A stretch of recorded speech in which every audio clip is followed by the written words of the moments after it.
Gloire au roi des rois. Gloire à celui qui est fidèle. Il n'y a point de Dieu comme lui. Il n'y a point de Dieu pareil à lui.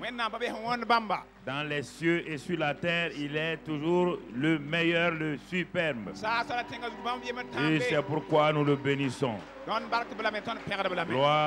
à toi. Gloire à toi, Seigneur. Merci, merci, merci. Alléluia. Notre triomphe en Christ commence dans notre vie personnelle. Concerne ma vie personnelle. Tant qu'il n'y a pas de triomphe dans ma vie personnelle, ce sera difficile d'aller de l'avant. C'est pourquoi depuis maintenant 2 mois, nous sommes sur la personne même du triomphateur qui doit être d'abord un vrai adorateur. Car Dieu cherche de vrais adorateurs. Et des adorateurs dont le cœur est tout entier à lui. Dieu ne cherche pas des pasteurs.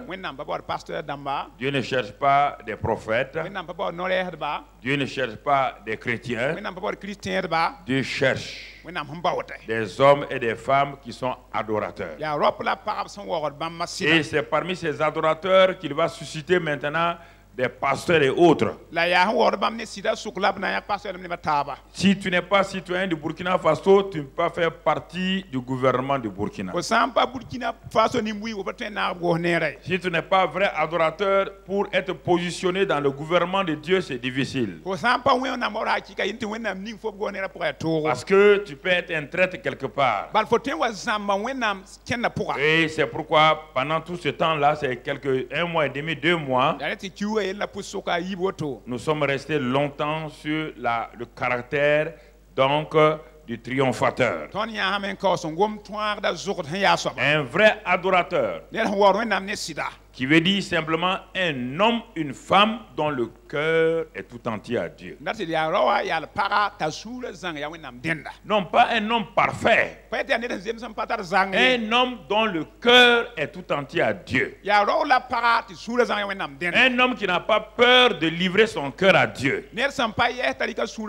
Et quand cet homme-là livre son cœur à Dieu, alors le Père est heureux. Le Père te présente son fils. Et le fils dit, viens.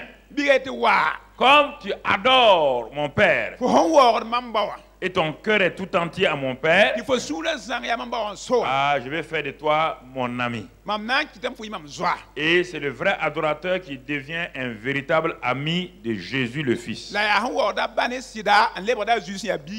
C'est facile d'être l'ami de Jésus, l'ami de Jésus. Quand on aime le Père, on l'adore, on va aimer son Fils. Et le Fils maintenant nous prend en charge. Il nous révèle son amitié, les caractéristiques de son amitié. Il nous dit, tu vois, j'ai prévu pour mes habits telle chose, telle chose, telle chose. Mais maintenant, je vais t'envoyer quelqu'un parce que moi je suis seul. Je veux que dans le monde entier, il y ait des amis partout dans le monde entier. Et pour cela, alors quelqu'un d'autre va venir. Lui ne sera pas seul. Lui, il a la capacité de se multiplier, pour être dans chaque adorateur. Je l'appelle donc le Saint-Esprit.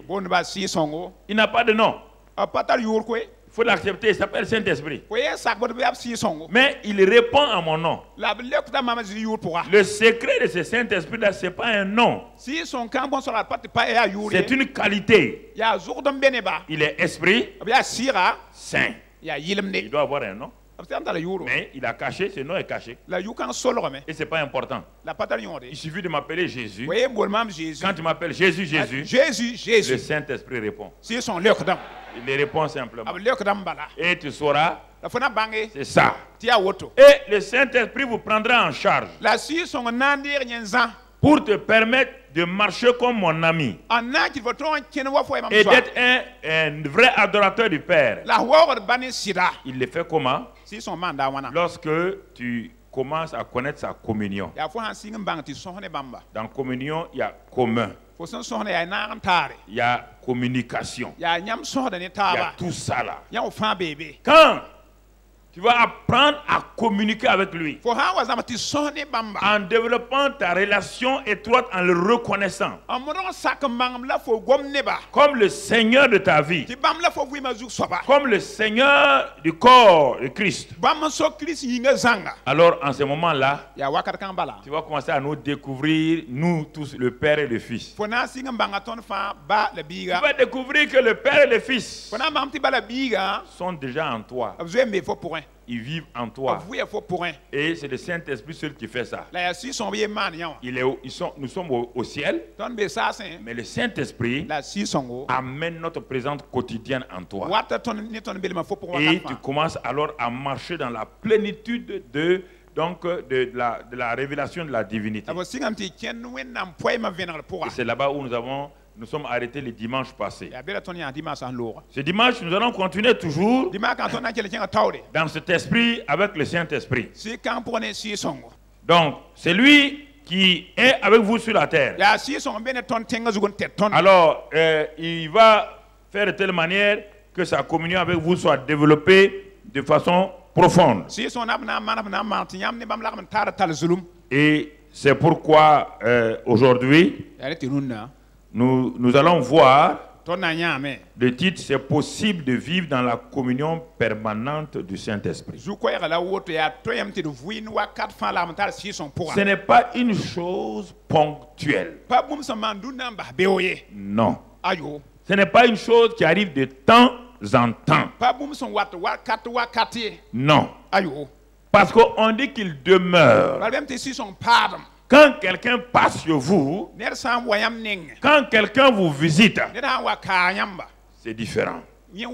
Dans l'Ancien Testament, Dieu était un visiteur. La Bible dit qu'il visita son peuple.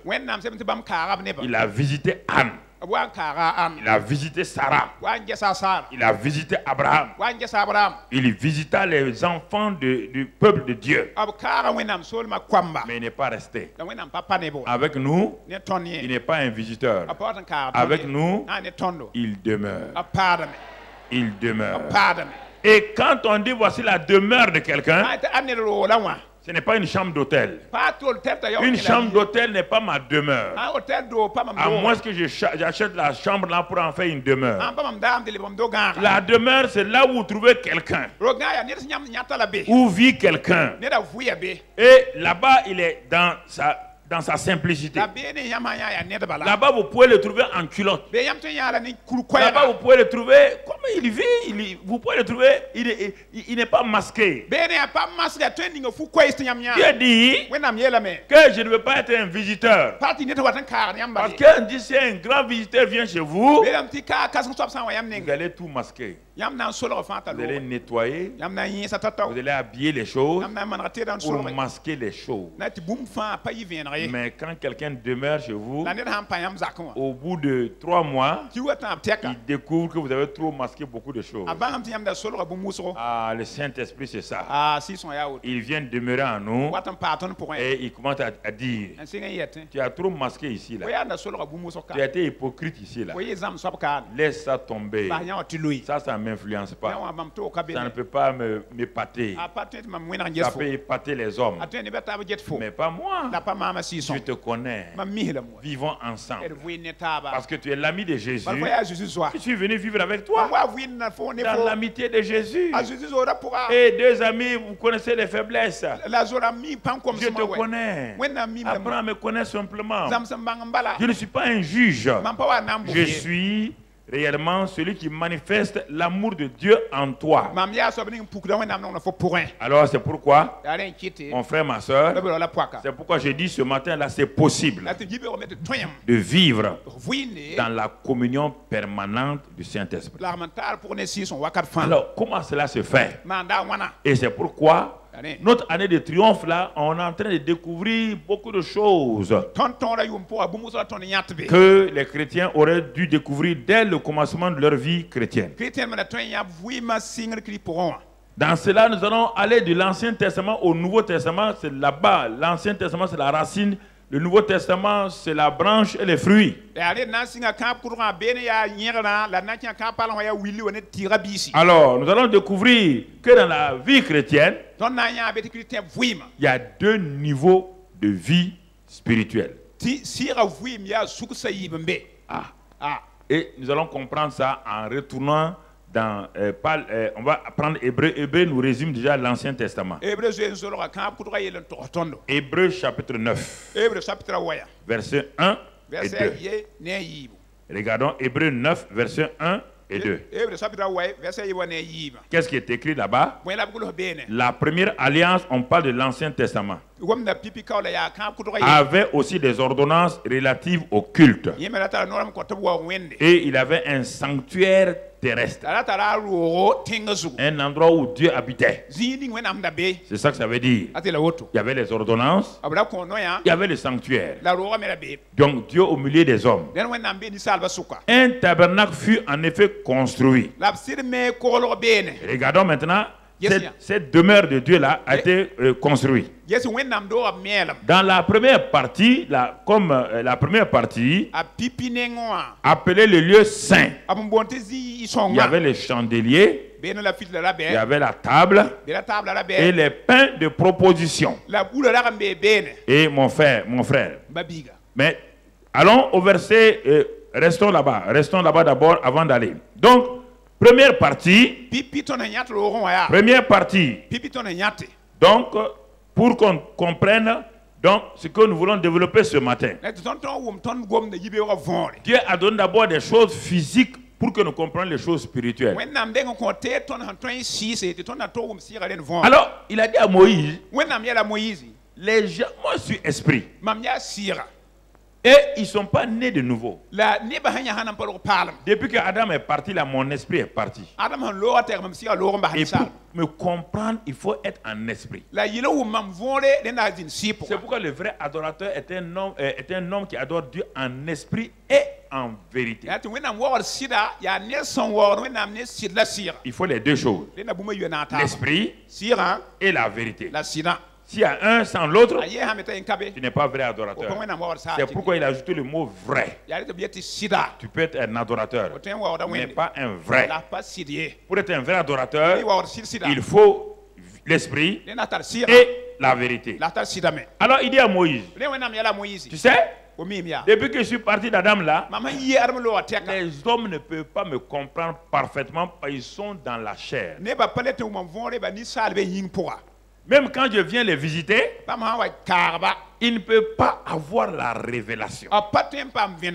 Donc c'est pourquoi ils tombent en permanence, ils se relèvent, ils tombent en permanence, ils se relèvent. Mais pour qu'ils comprennent plus tard, qu'est-ce que la communion avec Dieu, avec mon esprit? Comment vivre permanemment avec mon esprit? Je vais t'amener pas à pas afin que tu comprennes. Il dit, construis un tabernacle. C'est Dieu qui a donné les plans. Il a tout donné. Moïse ne sait pas ce que Dieu veut faire. Il ne connaît même pas la pensée de Dieu. Quand c'est fini, Dieu dit, dans ce tabernacle-là, il y a une partie extérieure, la cour extérieure, qu'on appelle le parvis. Et ensuite, il y a une partie dans le bloc lui-même, il y a maintenant une partie qu'on appelle le lieu saint. Et plus en avant, il y a maintenant la deuxième partie qu'on appelle le lieu très saint. Il dit, le peuple a droit au parvis. Le peuple a droit là-bas au parvis. Dans le parvis là, il y a quoi?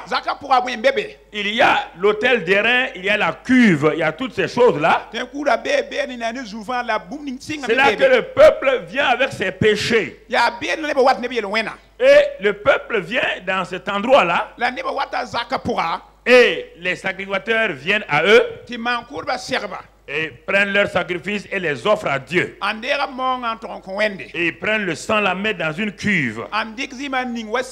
Et disent au peuple là, à cause des sacrifices et de ces sacrifices d'animaux là, vous avez vu le sang versé, vos péchés sont couverts. Et nous allons aller présenter ça à l'intérieur. Mais les sacrificateurs eux-mêmes, quand ils prenaient ce sang-là, mon frère, ma soeur, ils rentraient dans le lieu saint. Ils rentraient là-bas pour faire quoi? Qu'est-ce qu'ils partaient faire dans ce lieu saint-là? Et lisons un passage, le verset 6 avant de revenir. Lisons le verset 6 avant de revenir. Or, ces choses étaient ainsi disposées. Les sacrificateurs qui font le service entrent en tout temps dans la première partie donc, du tabernacle. Les sacrificateurs entrent dans la première partie du tabernacle. Ils rentrent avec le sang. Mais regardez, frères et sœurs, ils rentrent dans la première partie alors que l'intérieur du tabernacle, il y a deux parties. Il y a la partie où il y a Dieu lui-même, qu'on appelle le lieu très saint. Les sacrificateurs rentraient dans le lieu saint et ils travaillaient là-bas. Les chandeliers, ils allumaient le feu, ils donnaient les pains de proposition, il y a la table, ils font le service. Mais frères et sœurs, ils sont frustrés. Pas de l'autre côté il y a un voile, un rideau. Il y a Dieu qui est là-bas, il n'est pas loin. Écoutez-moi, ta vie chrétienne, c'est ça. Tu peux être né de nouveau et passer toute ta vie dans le lieu saint sans connaître la vie du lieu très saint. Dans le lieu saint, on sert Dieu, on est pasteur. Dans le lieu saint, on est sacrificateur. Apocalypse 1, verset 5 et 6, on va le voir. Apocalypse 5 et 1, verset 5 et 6. Regardez maintenant, nous avons été rachetés par le sang et maintenant Dieu a fait de nous quoi? Apocalypse 1, verset 5 et 6. Et il dit de la part de Jésus-Christ, le témoin fidèle, le premier-né des morts, le prince des rois de la terre, à celui qui nous aime, qui nous a délivrés de nos péchés par son sang. Ah, vous voyez, dans l'Ancien Testament, il y avait le sang des agneaux. Pour nous, il y a le sang de Jésus. Donc on est en train de voir, on est en train de progresser entre l'Ancien Testament et le Nouveau Testament. Et il y avait des sacrificateurs là-bas. Maintenant, tout le peuple est sacrificateur.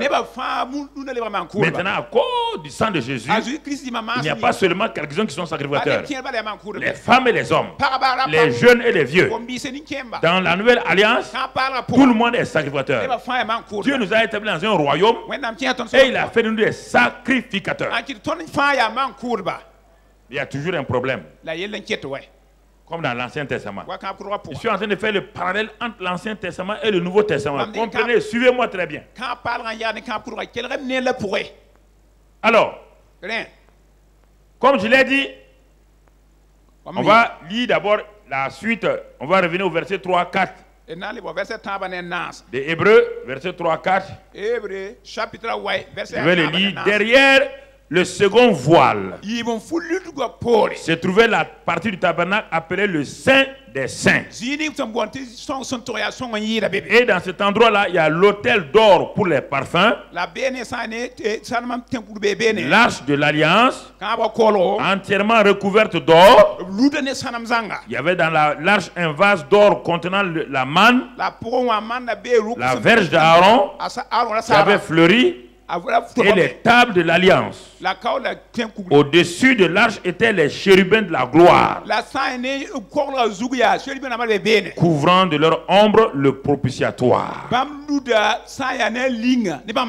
Alors, regardons maintenant On est en train de présenter le tabernacle au complet. Mais il y a un verset que j'ai... dans le verset 3, là, regardons, il dit, on parle d'un mot, le second voile. Alors, maintenant, nous avons ici l'intérieur du tabernacle. Il y a une première partie qu'on appelle le lieu saint. Et tous les sacrificateurs rentrent là-bas. C'est là-bas qu'on fait le service. C'est là-bas qu'on sert Dieu. Mais Dieu n'est pas là-bas. Dieu n'est pas dans le service. Dieu n'est pas dans son œuvre. Vous entendez? Dieu n'est pas là-bas. Et c'est ça qui fait que beaucoup de gens sont frustrés. Il n'est pas là-bas. Dieu n'est pas dans mon âme. Dieu n'est pas dans mon corps. Dieu est dans le lieu secret, dans mon esprit. Dans mon esprit, on ne sert pas Dieu. Dans le lieu très secret, il n'y a pas de service là-bas. Il y a l'autel des parfums. C'est l'adoration. C'est la communion avec l'arche de l'alliance. Au milieu des chérubins de la gloire. C'est là-bas où la voix de Dieu vient. Parce que j'ai adoré Dieu.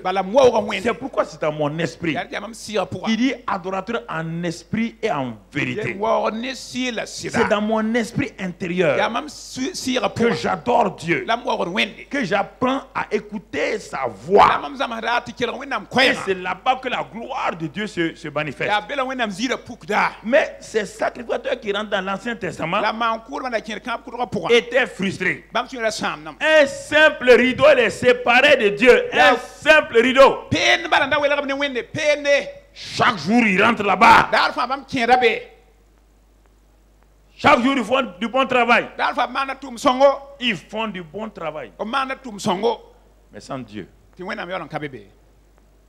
Sans Dieu.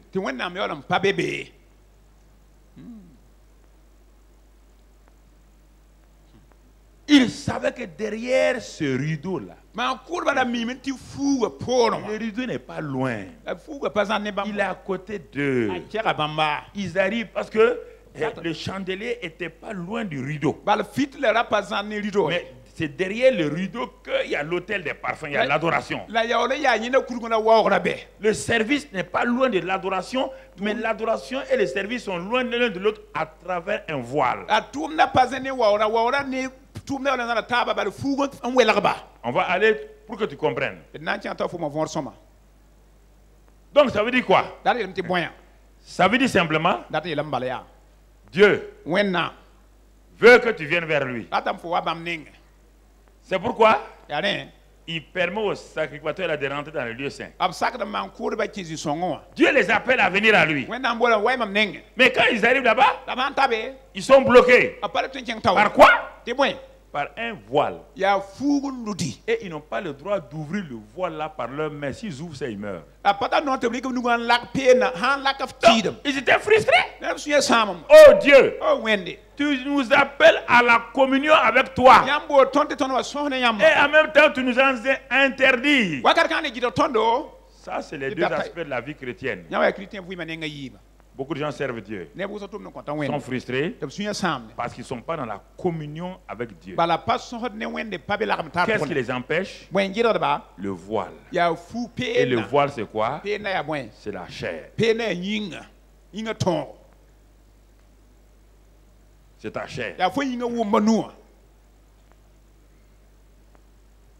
Tu veux connaître Dieu. Tu pries, tu jeûnes. Les sacrificateurs faisaient tout. Le chandelier est là. La table des pains de proportion est là. Tout est là. Mais c'était une lumière artificielle. Le chandelier là. C'est eux qui devaient l'allumer. De l'autre côté, il y a une lumière qui vient de Dieu lui-même qu'on appelle la gloire. Là-bas, il n'y a pas d'effort. Il suffit de l'adorer.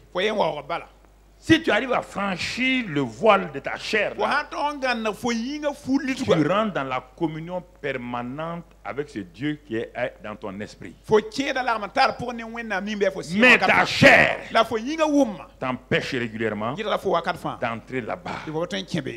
Mais il y a un seul maintenant qui était permis de rentrer dans ce lieu très saint. Et il était parmi les sacrificateurs, on l'appelait le souverain sacrificateur. Lui aussi était frustré parce qu'il ne pouvait rentrer là-bas qu'une seule fois par an. Une seule fois par an. Mais avant de rentrer là-bas, il fallait une loi cérémonielle très importante. Vous voyez le parvis là? C'est ça. Donc c'est la cour là. Et ensuite à l'intérieur. Mais vous voyez au fond là, il y a un voile. Là on offre les sacrifices, les gens sont contents. Les gens viennent, ils lèvent la main, ils cherchent Dieu. Ils chantent des chants. Leurs péchés sont pardonnés. Ils sont allégés. Mais il y a une dimension dans laquelle ils vont rentrer, le lieu saint. Et ils viennent à l'église, ils servent Dieu. Servent Dieu. Qui est une bonne chose. Dieu dit, je ne veux pas que tu me serves. Parce que si tu regardes, mon fils a dit à Satan, il dit, l'homme est fait pour adorer Dieu avant de le servir. Mais on sert Dieu dans le lieu saint. On adore Dieu dans le lieu très saint. Et quand on adore Dieu, le service devient facile. On n'est pas déprimé. On n'est pas découragé. Mais quand on sert Dieu sans l'adorer, c'est terrible. Terrible. Pour un rien, on est découragé. Pour une difficulté, on est découragé. On dit, mais Seigneur, je fais des sacrifices. Oui. La deuxième partie de mon message, tu vas bien comprendre. Le Fils de Dieu a expérimenté la même chose que toi.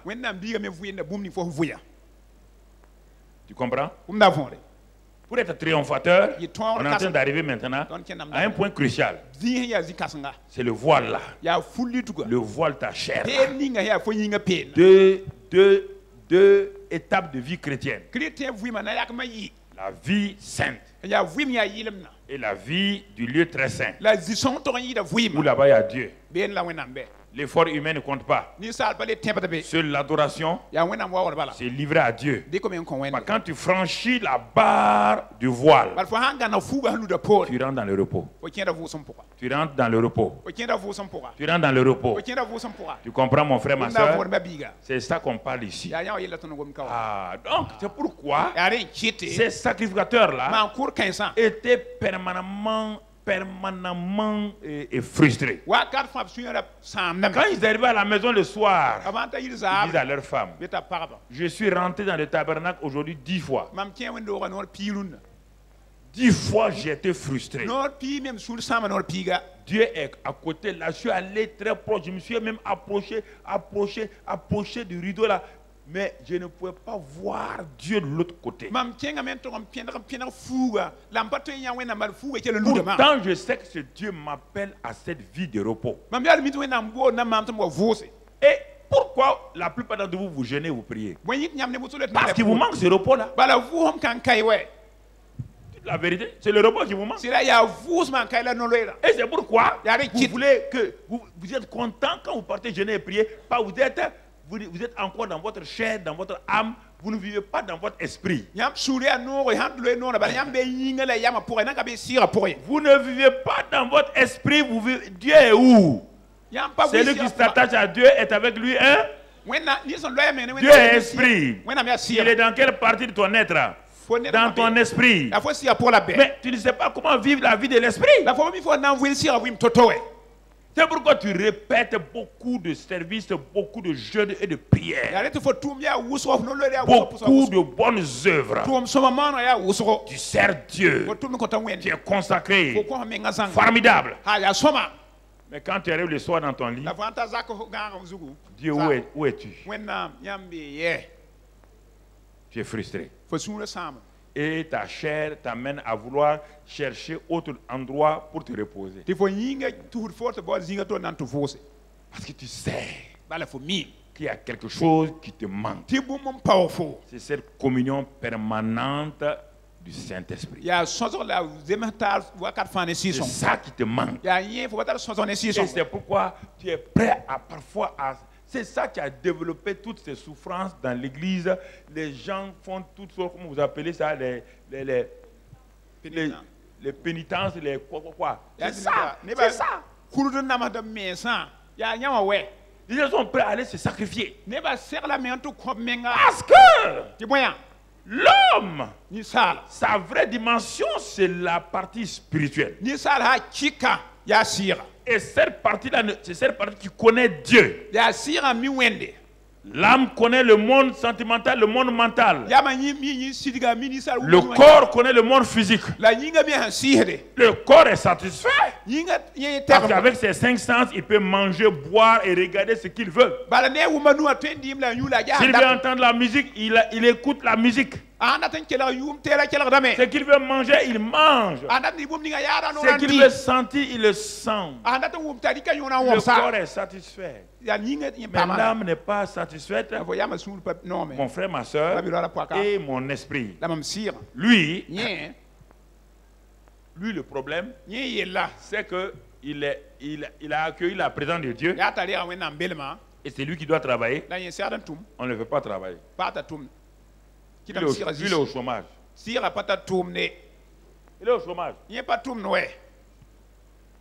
Chaque jour, il te parle. Il dit, mon enfant, adore Dieu. Quand tu l'adores, tu sens bien. Mais quand tu sors de l'adoration, tu fais 90% d'œuvre et 10% de l'adoration. Donc, tout ce que tu as adoré là, tout se dissipe avec les 90% d'œuvre et de service. C'est pourquoi j'ai dit que c'est bon d'avoir des temps de prière, mais c'est mieux d'avoir l'esprit de prière. L'esprit de prière te donne de rentrer, de rester en permanence dans la communion du Saint-Esprit. Le temps de prière, ça veut dire que tu sais que tu as un besoin. Il faut que je prie. C'est ça qui vous pousse. Je dois aller prier. Je dois aller jeûner. C'est bon. Je n'ai pas dit c'est pas bon. Le lieu c'est bon. Tu es sacrificateur? Tu es sacrificateur? C'est très bon. Mais pourquoi tu ne peux pas prier? Il faut demain encore que tu pries. Pourquoi tu n'es pas satisfait? Il te faut régulièrement 6 heures, 3 heures de prière. Pourquoi? Tu n'es pas satisfait. Ou bien il te faut donner ça. Il faut te faire des œuvres pour que tu sois content. Les jours que tu donnes 1 milliard à Dieu, tu es content. Et comme tu peux donner 1 milliard à Dieu tous les jours, tu es obligé de chercher pour quelque chose pour te satisfaire. Nous cherchons des choses pour nous satisfaire. Nous aimons chercher des choses où les gens vont nous admirer. En ce temps, ton esprit attend de le laisser dans la liberté, que le Saint-Esprit qui demeure en lui puisse te conduire. La Bible dit dans Romains 8 que le Saint-Esprit est venu pour nous conduire. Mais quelqu'un peut te conduire si tu ne l'as pas reconnu. Si le chauffeur ne rentre pas dans ta voiture et demeure dans ta voiture, il ne peut pas te conduire. Il faut que le chauffeur rentre dans ta voiture, qu'il demeure dans ta voiture, que tu lui donnes la permission de te conduire à Bobo de l'assaut. Tu ne peux pas le faire.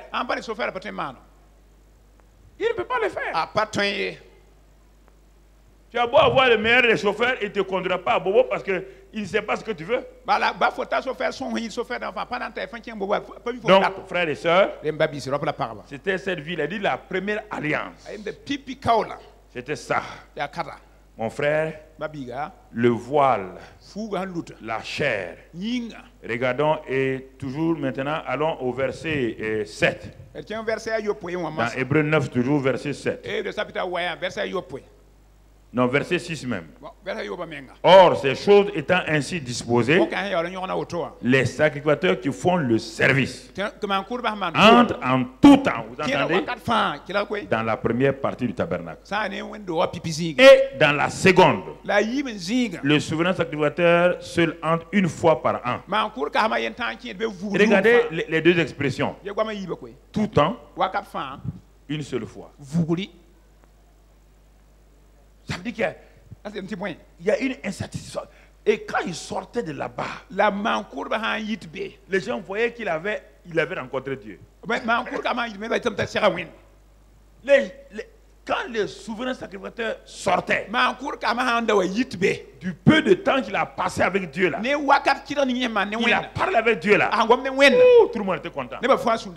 Une fois par an, tout le peuple venait se réunir. Personne ne voulait manquer ces rendez-vous en Israël. C'est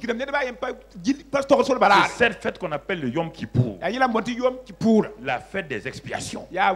Personne ne voulait manquer ça. Le fait de voir seulement le souverain sacrificateur entrer dans le lieu très saint et sortir vivant, aller parler à Dieu, recevoir les commandements de Dieu, recevoir les révélations de Dieu, sortir vivant et que le peuple le voit. Oh, les gens disent quel jour nous aussi on va avoir ça. C'est pourquoi ceux qui connaissent Dieu de cette manière-là, quand ils parlent, ceux qui sont assis disent quand je veux connaître ça. Non mon ami, c'est pas une expérience spécifique. Je vais te montrer tout à l'heure là. Dans l'Ancien Testament, c'était spécifique. Dans le Nouveau Testament, ce n'est plus spécifique. C'est pour tous les sacrificateurs. Mais si tu es dans la mentalité de l'Ancien Testament, tu vas vouloir te perfectionner. Ce n'est pas la perfection qui te fait rentrer. C'est une invitation à rentrer. Tu entends?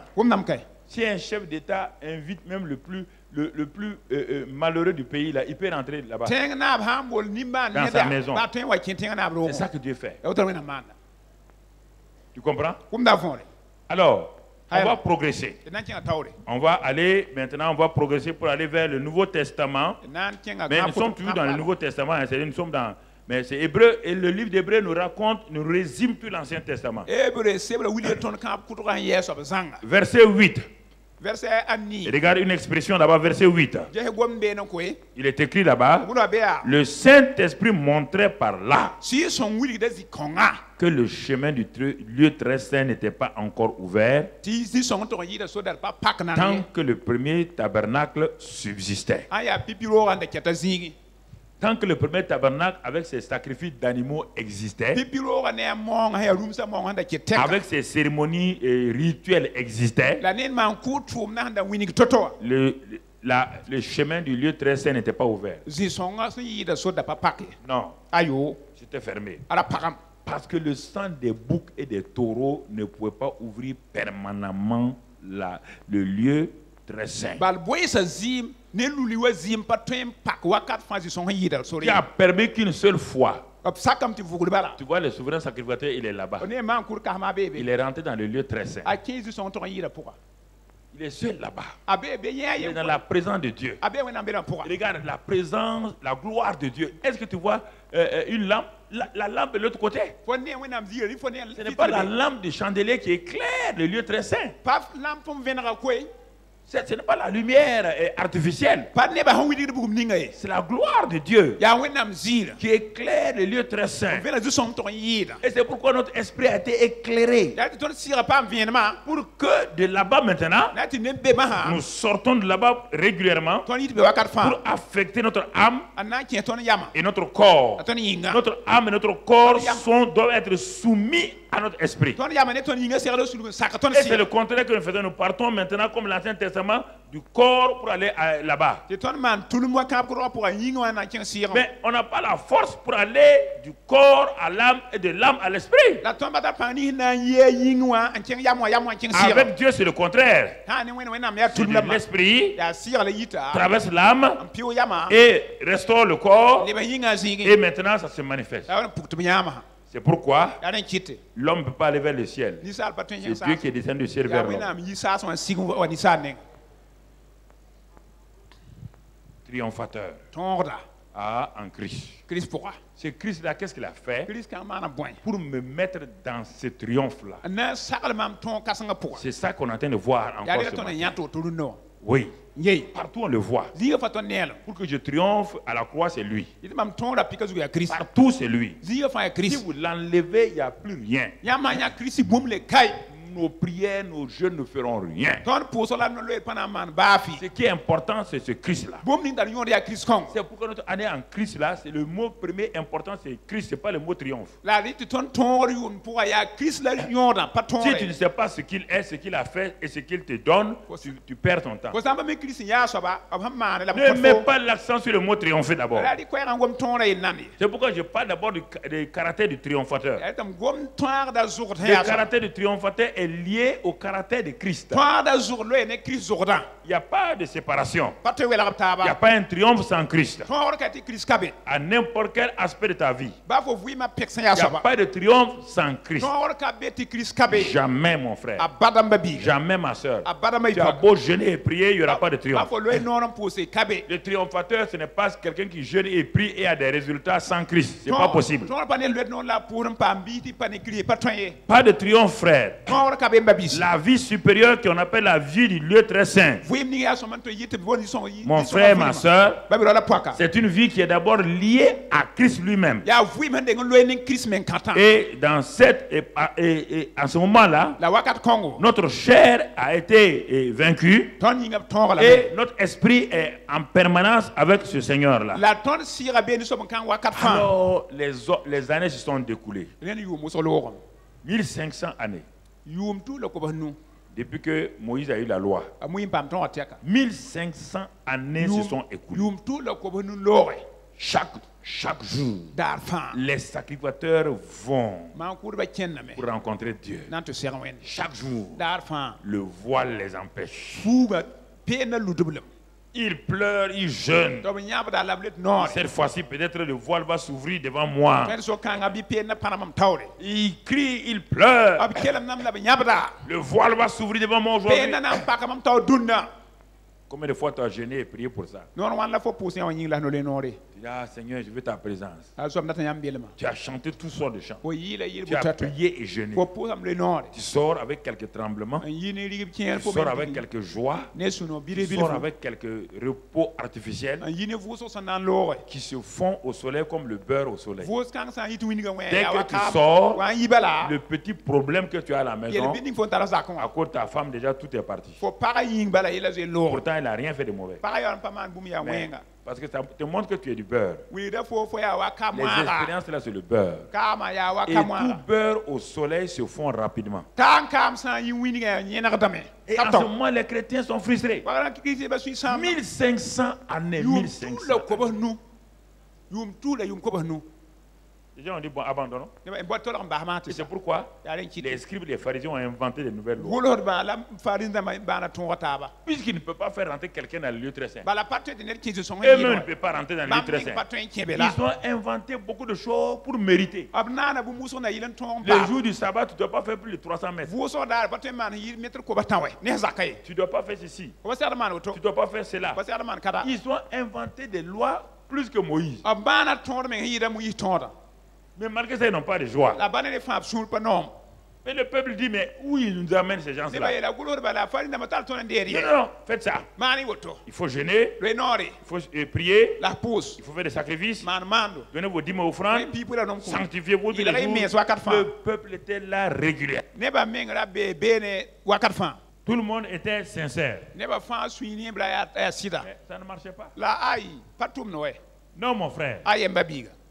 Je vais vous montrer quelque chose dans laquelle où nous vivons. On est convaincu. Pour un petit problème, vous voyez les gens qui se convoquent, on va les prier. Allez-y, oui. Allez-y, prier. Mais je ne vais pas parler plus. Tant que vous n'avez pas compris la vie du lieu très saint, je n'ai pas prié. Il y a des gens aussi qui disent, ah, voilà. Vous qui priez, si tu ne pries pas, toi, tu es plus misérable qu'eux encore. Je préfère les gens qui prient comme ça. Et voilà. Et au moins, ils sont. Voilà. Tout de suite, là, les paresseux là vont dire, voilà. Donc, voilà. Le Saint-Esprit m'a dit ça. Oui. Ah, ouais. Ah, voilà. Ma femme, tu pries trop. Je ne parle pas de ça. Au moins, elle prie. Gloire à Dieu.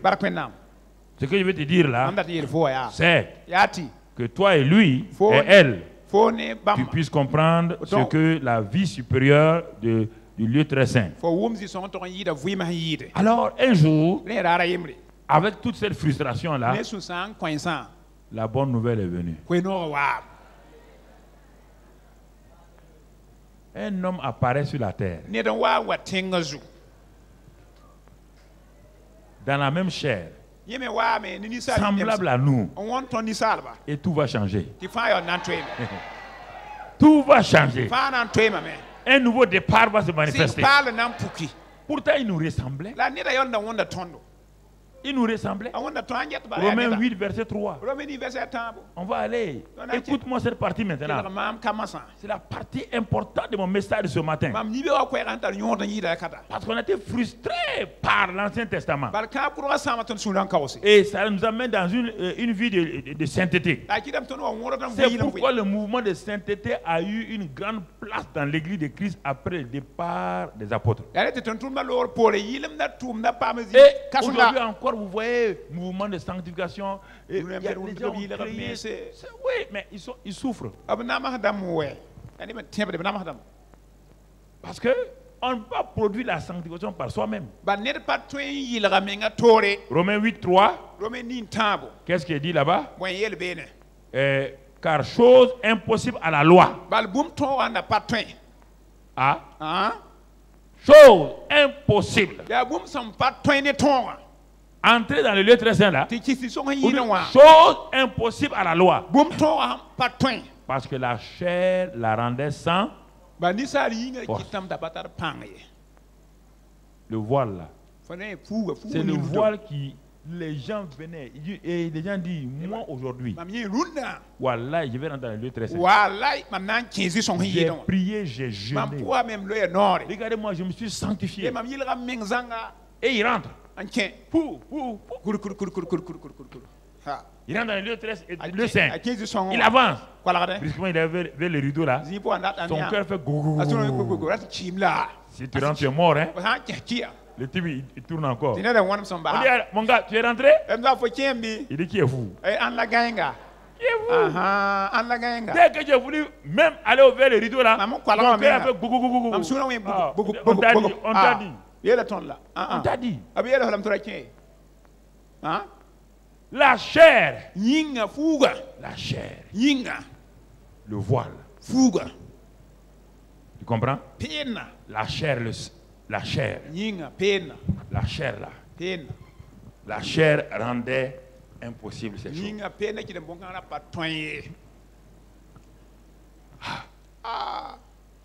Dieu a condamné le péché dans la chair. En faisant quoi? Hein? N'envoyant à cause du péché son propre fils dans une chair semblable à celle du. Écoutez bien. Il l'a envoyé dans une chair qui est semblable à quoi? Au péché. Au péché.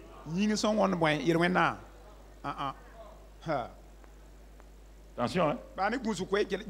Il l'a envoyé dans une chair semblable à celle du. Mais est-ce que sa chair avait du péché? Voici maintenant. Le vrai agneau va venir. Il est là. Dans une chair semblable à celle des hommes. Dans une chair semblable à celle des hommes. Il devait manger comme les hommes. Il se fatiguait comme les hommes. Il devait boire comme les hommes. Mais vous allez comprendre, et même avec lui, ce qui va se passer. Depuis qu'il est venu sur la terre, là, lisons quelques passages, Hébreux 2, verset 14. Hébreux 2, verset 14. Qu'est-ce que la Bible nous dit là-bas? 2, 14. Ainsi donc, puisque les enfants participent au sang et à la chair, lui-même il y a participé aussi, afin que par la mort, il ait anéanti celui qui a la puissance de la mort, c'est-à-dire le diable. Et qu'il délivra tous ceux qui, par crainte de la mort, étaient toute leur vie retenus dans la servitude. Donc tu comprends ici, il est venu dans une chair semblable, et lui aussi, donc il a participé au sang et à la chair, comme toi. Hébreux 4, verset 15. 4, 15. Car nous n'avons pas un souverain sacrificateur qui ne puisse compatir à nos faiblesses. Au contraire, il a été tenté comme nous en toutes choses, sans commettre de péché. Maintenant, écoutez-moi. Il est venu sur la terre pour nous amener où? Maintenant, est-ce que c'est un tabernacle qui est construit de main d'homme? C'est le tabernacle de Moïse. Est-ce qu'il est venu nous amener dans le lieu très saint de Moïse? Il est venu pour nous amener où? Dans le vrai lieu très saint, c'est où? Le ciel. Bon, regardez maintenant, vous allez comprendre la même chose. Il y a un tabernacle qui est là. Lui aussi, il a amené un tabernacle. Ça me dit comment ça? Le tabernacle de Moïse n'existait plus. On ne sait pas où sont partis les morceaux. C'est parti. Quand Jésus est arrivé, il n'y a plus le tabernacle de Moïse. C'est normal. Parce qu'on dit que tant que ce premier tabernacle subsiste là, le chemin du lieu très saint était quoi? Fermé. Écoute ça. Donc Dieu, au fur et à mesure, a fait disparaître le tabernacle de Moïse. Et maintenant, Jésus est venu. Il est descendu du ciel et il est venu sur la terre. Dès le moment où il est venu sur la terre, je te pose la question maintenant. Écoute-moi très bien.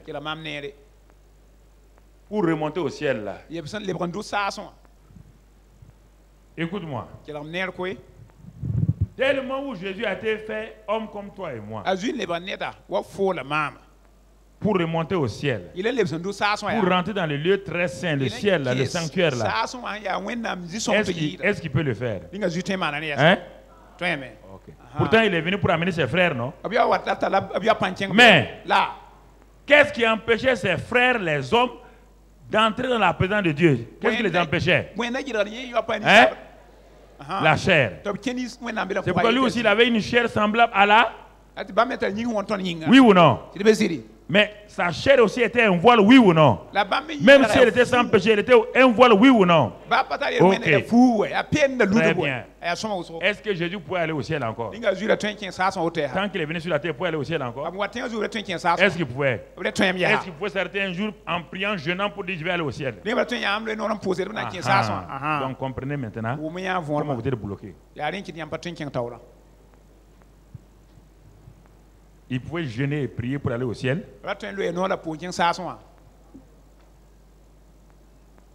Même s'il avait dit au Père, je vais aller au ciel maintenant, le Père dit non.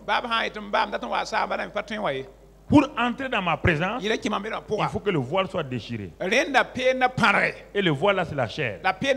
Si tu veux que tes frères là puissent rentrer, il faut que ta propre chair soit déchirée, qui est le voile. Vous comprenez? C'est pourquoi il n'y a pas de triomphe sans Christ. Arrêtez d'aller jeûner sans Christ.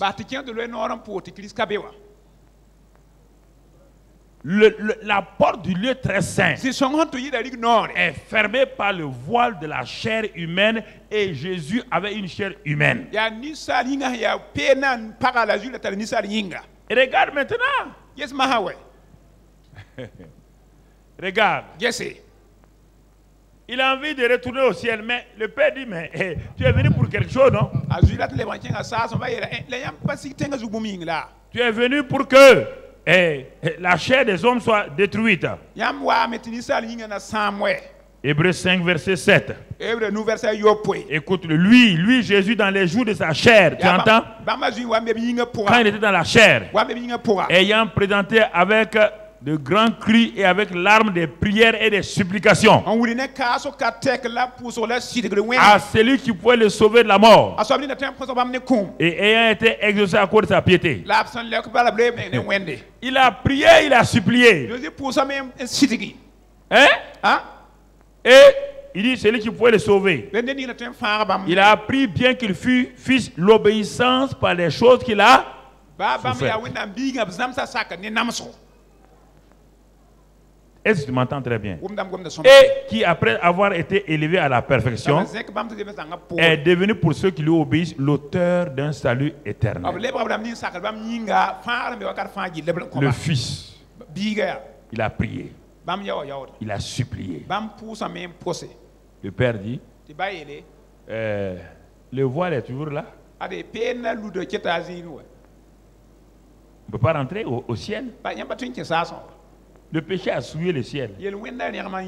Tu as dit que tu viens écouter. Tu as dit que tu viens sur la terre pour enlever le voile. Et c'est pourquoi je t'ai donné un corps appelé voile. C'est à travers ce corps-là, quand tu vas le livrer à moi, que ça sera une porte pour tes frères de dans ma communion permanente. Si nous ne retournons pas à ça, nous allons faire des efforts de religion, faire des efforts. Ça n'aboutit à rien. D'autres versets pour te convaincre. D'autres versets pour te convaincre. C'est pourquoi Christ entrant dans le monde dit, regarde, mais qu'est-ce qu'il dit? Tu n'as voulu ni sacrifice ni offrande, mais tu m'as formé un corps. Ah. Est-ce qu'il était corps au ciel? Hein? Quand on dit former, c'est différent de créer, oui ou non? Former veut dire qu'on a donné une morphologie à quelque chose qui n'a pas de morphologie, qui n'a pas de corps. Quand Adam a été créé, est-ce qu'il avait un corps? Dieu a pris la poussière pour en faire son corps. Quand Ève a été créée, elle a bénéficié du corps de qui? D'Adam. On te dit ici, quand Christ devait venir sur la terre, il n'a pas de corps. Dieu lui a donné quoi? Un corps à travers qui? Marie. Oui ou non? Et ce corps-là, Dieu dit que ce corps-là est appelé voile. On va le lire. Ce corps-là est appelé voile.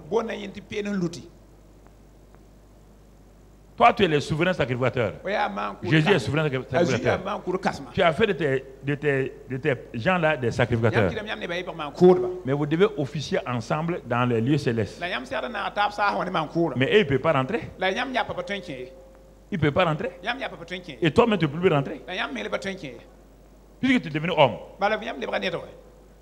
Pour que tu rentres maintenant, il faut que le voile soit ôté. Et ce voile-là, ce n'est plus le tissu de Moïse. Hein. Ce voile-là, c'est ton propre corps. Il dit, hein? Il dit, tu n'as pas voulu. Tu m'as formé un corps. Regarde. C'est pourquoi il dit quoi? C'est pourquoi je dis quoi? La suite du verset. C'est pourquoi, qu'est-ce qu'il dit? Tu n'as agréé ni holocauste ni sacrifice pour le péché. Alors j'ai dit, voici je viens dans le rouleau de livre, il est question de moi. Pour faire, ô Dieu, ta volonté. Après avoir dit d'abord, tu n'as voulu et tu n'as agréé ni sacrifice ni offrande, ni holocauste. Tu es trop rapide, mon ami. Pour le péché, et ensuite, ce qu'on offre selon la loi. Allons-y. Il dit ensuite, voici, je viens pour faire ta volonté. Mais écoutez maintenant. Il a dit, je viens pour faire ta volonté. C'est ce qu'il a dit au ciel. Mais quand il est arrivé sur la terre, il est devenu homme là. Un homme ne comprend pas tout. Un homme ne connaît pas tout. Quand il était au ciel, il est Jésus. Il ne s'appelait pas Jésus. Il était fils de Dieu, il est esprit là-bas. Il descend maintenant, il devient un homme. N'oubliez pas qu'il ne connaît pas tout. Maintenant qu'il est devenu homme, le père lui dit, hey, mon fils, tu n'as pas oublié hein, que tu m'as dit au ciel, tu viens pour faire ma... Et c'est pour ça que je t'ai formé un quoi? Un corps. Il dit, mais c'est pourquoi au juste? Il dit non. Tu as dit que je t'ai formé un corps. Et je t'ai dit que quand tu étais là-bas, on a dit ensemble que le voile là, ce sera ton corps.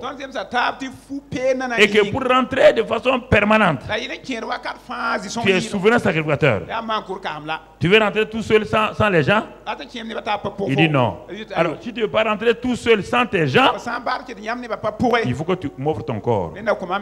C'est pourquoi Gethsémani, il a dit non, pas ma volonté. Il savait maintenant que le temps est venu pour que le voile soit déchiré. Il n'a jamais péché.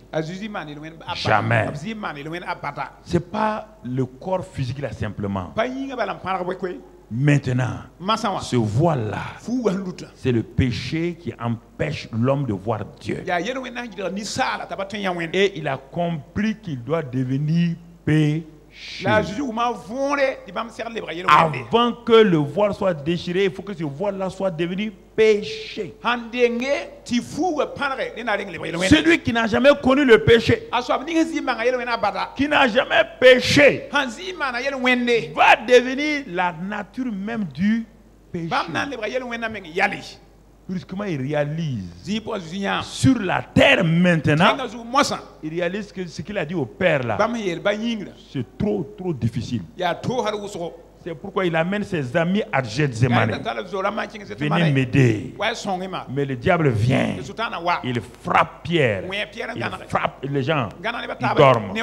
3 fois, il part leur demander secours. Parce que il voit ce corps saint là qui va porter tous les péchés du monde. Et ensuite qui va devenir nature du péché. C'était difficile. Frères et sœurs. Mais sans ça, toi et moi, nous resterons toujours dans le lieu saint. On ne verra jamais la communion avec le Père. On ne sera pas accueilli par le Père. Par le Père n'a pas accueilli quelqu'un qui est rempli de péché. Non. Et pourtant, il voulait devenir Père. Il veut devenir Père. Il dit, venez à moi. Vous êtes mes enfants. Quand on court, on va. On trouve le voile, le péché. Chacun recule. C'est pourquoi il va donner son propre enfant, son propre fils à notre place. Et il a dit, non, pas ma volonté. Quand la 3e fois, il a dit, oui, à ta volonté, en ce moment, il est parti à la croix. Et là, regarde maintenant pourquoi le voile sera déchiré dans le temple. Le voile sera déchiré dans le voile de Moïse là sera déchiré dans le temple parce que le vrai voile est déchiré. Le vrai voile est déchiré. Quand il a crié, tout est. Ceux qui étaient dans le temple, les sacrificateurs, ils étaient dans quelle partie? Dans le lieu saint. Hein? Est-ce qu'il y avait un souverain sacrificateur encore? Non. Autant de Jésus, il n'y a plus de souverain sacrificateur. Mais tous les sacrificateurs qui étaient dans le lieu saint là, en train de dire, oh Dieu, on veut voir ta face. On veut te voir. Brusquement, quand Jésus a dit, et ils étaient là-bas. Ils ne savaient pas que quelqu'un criait sur Golgotha là-bas. Quelqu'un a dit à Golgotha, tout est accompli. Brusquement, ce rideau qui était plus haut que 4 mètres, très lourd, lourd. Ce n'est pas une main humaine qui l'a déchiré. Quand il a dit tout est accompli, sa parole est partie comme une épée. Déchirer le rideau de haut en bas. Et brusquement, les sacrificateurs qui étaient là ont vu pour la première fois la présence de Dieu. Alléluia. Mais est-ce qu'ils sont rentrés? Ils ont vu, est-ce qu'ils sont rentrés? Ils ont eu quoi? Peur. Ils sont partis. Ils ont dit on est mort. Puisqu'ils ne croient pas en Jésus, ils ne savent pas que le vrai voile venait d'être déchiré. Non, ils ont dit on est mort. Ils ont dit à leur femme, prépare mon cercueil. Il y a quoi? On a vu le voile. On va mourir. La femme a dit, mais tout le temps vous adorez Dieu, vous voulez Dieu. Vous n'avez pas dit que vous voulez voir Dieu, non? Mais quoi? C'est ça les gens. Ils veulent prier, quand Dieu répond, ils ont peur en même temps. C'est pourquoi la prière sans la révélation, ça vous donne la peur. Tu comprends? Quand le voile est déchiré, si tu ne rentres pas maintenant, c'est un problème. Si tu restes dans le lieu saint, tu as un problème.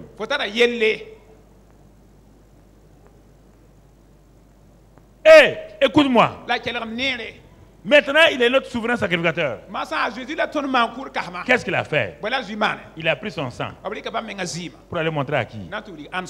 Pour rentrer dans le lieu très saint, là, il fallait amener quoi? Le sang des boucs et des taureaux. Est-ce que Jésus a amené le sang des boucs et des taureaux? La Bible dit qu'il a amené son. Il est en train, il a dit à Marie de Magdalene, ne me touche pas. Je m'en vais voir votre père et mon père et votre. Donc à partir de maintenant, il sera votre. Jusqu'à présent, il est votre Dieu. Maintenant, il sera votre papa. Je vais aller préparer. Et il a amené son sang là-haut. Les portes des cieux ont dit quelqu'un est en train d'arriver. Les portes des cieux, les anges ont dit fermez. Fermez. Ils ont cru que c'est peut-être Satan qui arrive. Fermez. Quand il est arrivé à la porte, il a montré ses mains. Il a montré tout. L'archange Gabriel dit ouvrez vos portes du ciel. Il vient. C'est lui qui a déchiré sa chair. Il est là. Ouvrez toutes les portes. Les portes des cieux sont ouvertes. Il est entré dans la salle du trône. Tu connais la salle du trône? Dans le ciel même, il y a un endroit qu'on appelle la salle du trône. Même dans le ciel, il y a un lieu très secret qu'on appelle la salle du trône. C'est là-bas où Papa bon Dieu est assis. On ne voit pas son visage. C'est un feu. On ne voit que ses pieds. Tu n'as jamais vu le ciel. Je vais te parler de ça. Mon ami. On voit il est parti. Quand il s'est avancé, les archanges l'ont accompagné. Le chef est arrivé.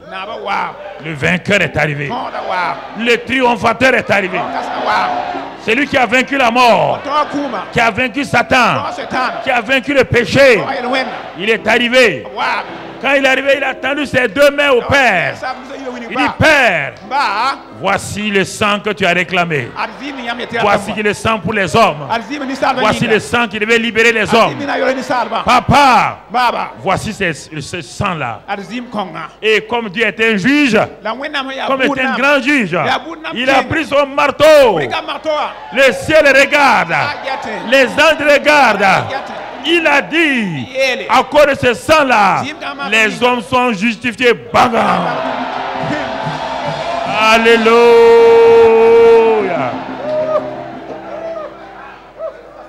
Alléluia. Oh. Mais j'ai la paix. Hébreux 9, verset 11. Hébreux 9, verset 11. 9, verset 11. Il est dit, mais Christ est venu comme souverain sacrificateur des biens à venir. Il a traversé le tabernacle plus grand et plus parfait, qui n'est pas construit de main d'homme, c'est-à-dire qui n'est pas de cette création.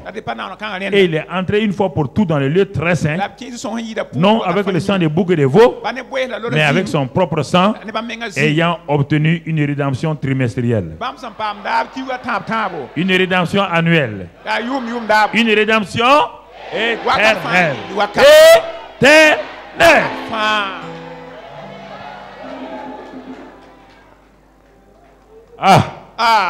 Il a obtenu ça.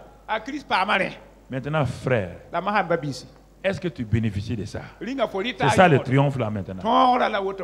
Lui, il a obtenu. Il a obtenu ça pour nous. Hébreux 10, verset 19 maintenant. Pour terminer, pour que tu rentres dans le triomphe là, il faut que tu acceptes tout ce qu'il a fait.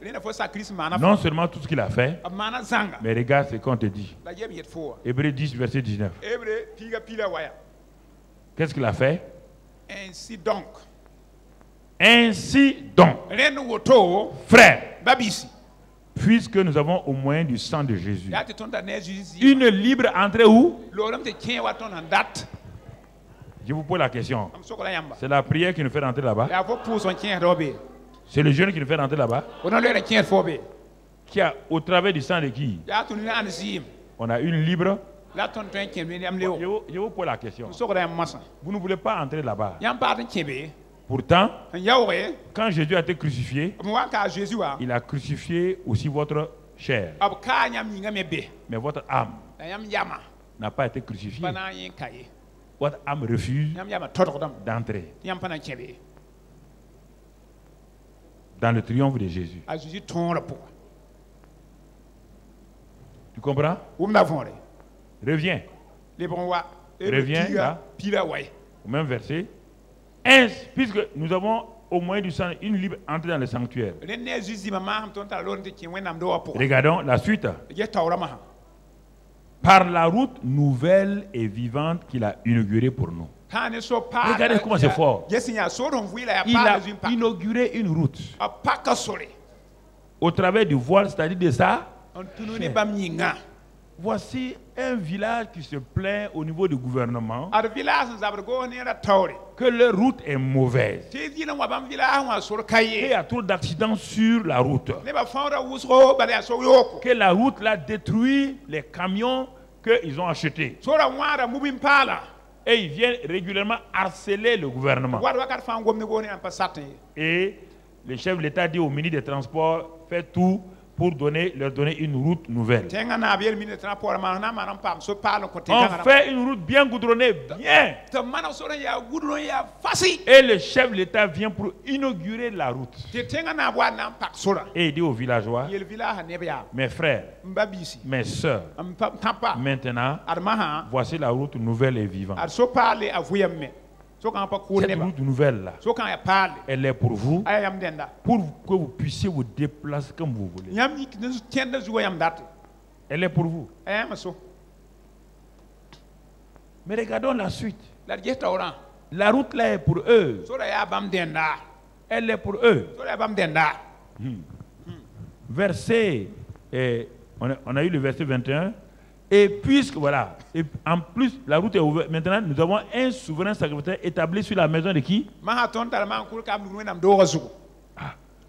a comme 3 garanties. Le sang, la route nouvelle, et nous avons un souverain sacrificateur établi sur la maison de Dieu. Lui, il est au ciel. Et le Saint-Esprit est en nous. Qu'est-ce qu'il nous dit maintenant? Approchons-nous. On vous dit de faire quoi? Ou bien en termes là, emprunter la route, oui ou non? Marcher sur la route. Simplement. Mais avec un cœur quoi? Je reviens à ma route du village là. La route a été inaugurée. Maintenant, il y a des gens qui sont allés dire aux villageois là, vous savez, Moi, je n'ai pas confiance au gouvernement. Si vous marchez, si vous suivez la route là, ils vont augmenter les impôts.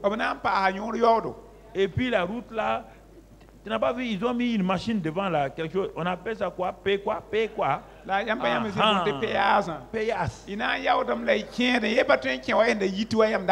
Troisièmement, quand il y a route nouvelle comme ça, il y a les coupeurs de route. C'est pourquoi on leur dit d'approcher comment? Approcher comment? Avec voici les problèmes. Voici les problèmes que nous avons.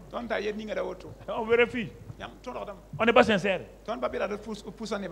Parce qu'on aime encore nos sentiers. Nos routes de brousse là, on les aime. On ne veut pas la route nouvelle. Non, non, non. Ou on trouve que c'est trop luxueux. Ou on ne peut pas faire, on peut pas tout cacher. Les fraudeurs aiment cette route-là. Ceux qui font fraude là, ils vont emprunter cette route-là. Jamais. Hein? Ils vont aller dans les sentiers. Il ne peut pas aimer cette route-là. C'est ça. Notre âme n'aime pas cette route-là. C'est la route de l'amour, du pardon, de la vérité, de la sainteté, de la grâce surabondante, de la victoire. Oh non, non, non. Ça c'est non. Non. Mon frère, viens, on va se débrouiller. Oui, déjà là, c'est affaire de blanc. On est né trouver nos routes comme ça. Son cœur n'est pas sincère. Comme il est fraudeur, il ne veut pas emprunter la route là. Et il va empoisonner tous les gens du village. Et on a mis un appareil pour compter maintenant le nombre de voitures qui passent. À la fin de l'année, on dit au ministre des Transports, quand la route était chaoteuse, quand la route était mauvaise, il y a 5000 personnes qui l'empruntaient par 5000 véhicules par an. On vient de faire une route nouvelle, vivante, tout. On a enregistré 500 voitures. Donc, il y a 4500 voitures de fraude. On dit, mais qu'est-ce qui s'est passé? Est-ce qu'il y a un problème? On envoie la gendarmerie faire enquête. On peut voir en brousse qu'il y a des nouveaux sentiers qui ont été faits.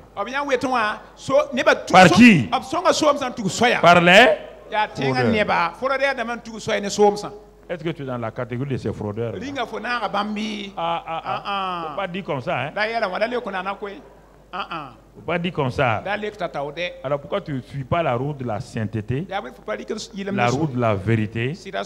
Pourquoi quand tu dois dire la vérité, toi tu tournes? Quand tu dois te réconcilier, tu tournes. Quand tu dois pardonner, tu tournes. Tu es en train de prendre la route des fraudeurs. C'est la route des fraudeurs.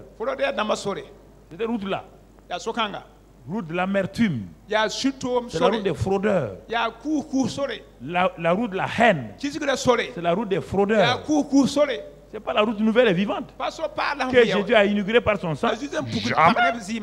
On peut marcher sur cette route-là comme on veut. On marche droitement. Sincérité. Et le prochain mot, c'est quoi? Cœur sincère. Ce n'est pas fini.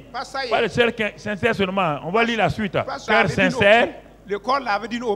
Dans la plénitude là. Ici, il y a un problème de foi ici. Il y a une difficulté. La foi, ça veut dire quoi? Simplement accepter d'emprunter la route. La route existe, non? Est-ce qu'on te dit de faire un effort? On a mis une route à ta disposition. On dit emprunte là. Il y a un problème dans ça? Quand on dit plénitude de la foi là, c'est parce que la foi existe. Cœur sincère, plénitude de la foi, des cœurs purifiés d'une mauvaise conscience.